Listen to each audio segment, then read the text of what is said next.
Good evening my dear student. आप लोगों के लिए बड़ा इंपॉर्टेंट प्रूफ दैट है सर्कल से related. This question came in 2014 as well 2017। The question is that to prove that the tangent at extremities of any chord of a circle make equal angles with the cord.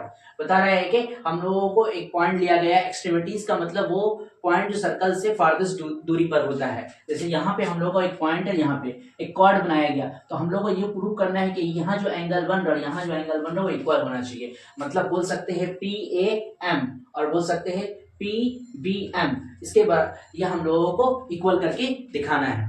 तो सबसे पहले जो given दिया हुआ है उसको देखते हैं, है ना। सबसे पहले ये देखते हैं कि जो गिवन हम लोगों का दिया है वो लिखते हैं। जैसे यहाँ लिखे कि AB is any chord of a circle. AB कोई भी कॉर्ड है सर्कल पर विद द सेंटर O के हिसाब से, okay. And the tangent at the extremities of, एक पॉइंट बाहरी पॉइंट लिया गया है और एक्सट्रीमिटीज पॉइंट से क्या किया गया, टेंजेंट को, दो टेंजेंट को ड्रॉ किया गया है, ठीक है।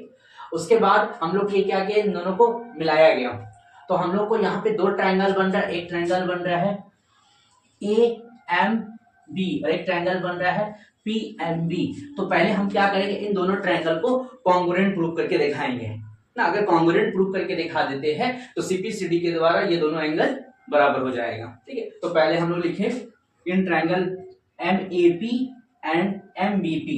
तो सबसे पहला चीज लिख सकते हैं PA एंड PB इक्वल होगा क्योंकि दोनों इक्वल टेंजेंट है, ठीक है।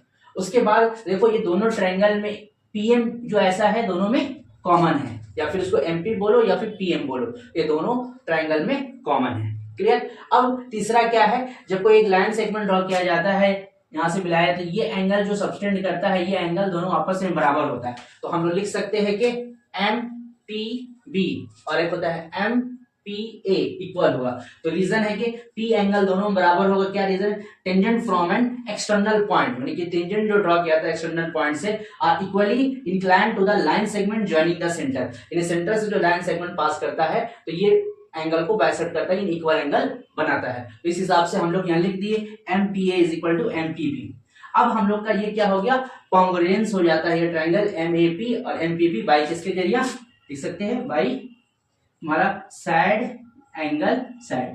जब ये कॉन्ग्रुएंस प्रूव कर सकते हैं तो CPCD के द्वारा हम लोग लिख सकते हैं कि MAP is equal to MBP। यानी कि हम लोग का एंगल A पर बन रहा है तो A को बीच में लिख देना है और एंगल B पर बन रहा है तो B को बीच में लिख देना है।